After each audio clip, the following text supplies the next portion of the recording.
Custom staircases can be extremely expensive and unfortunately out of my budget. So I thought I could make some myself at a fraction of the cost. Since I own quite an arsenal of tools already, all I would be needing are the materials.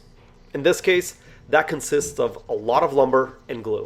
I started off by gluing lots of 2x4s together, which would later become the stair treads. I used a paint roller to apply the glue evenly and, more importantly, quickly.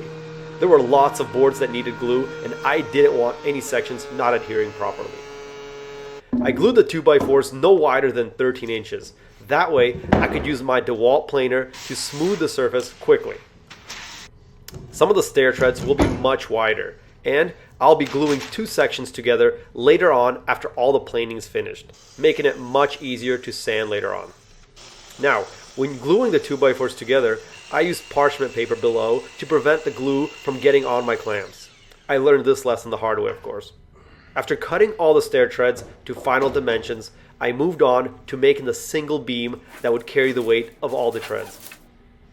The beam consists of 4 2x6s glued together, and the boards were 16 feet long.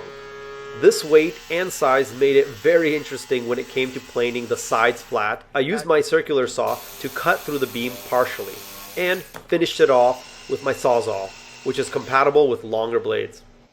The beam would be supported on the concrete floor on one side and on the other against the wall.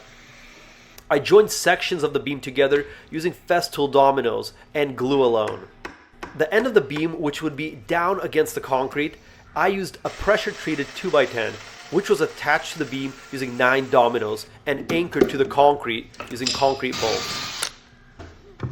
I also added plenty of Loctite Max Premium for good measure. I used lag screws to attach the other end of the beam to the wall frame.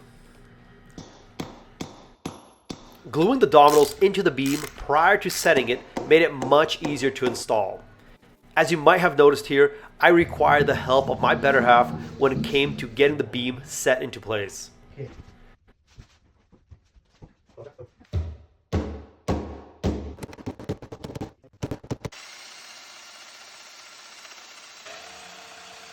I measured out the last part of the beam, which would turn up towards the loft area.